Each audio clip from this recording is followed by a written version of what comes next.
మేము పోతానా నేను తాతయ్య మీ సన్న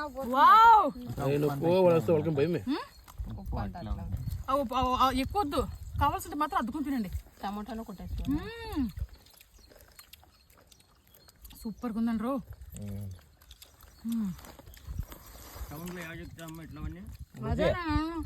సంచి పక్కకి చూడండి ఇక్కడ అంతా ఆయనండి అందరూ ఆయనండి ఇక్కడ టార్పాలు ఉండే అంతా ఉందాం అనేది అట్లే బాగుంది బాగా నచ్చింది నాకు బాగా నచ్చింది ఎట్లుందండ్రా తినండిరా ఇంకొకటి ఎతకండి పువ్వు ఉంటుంది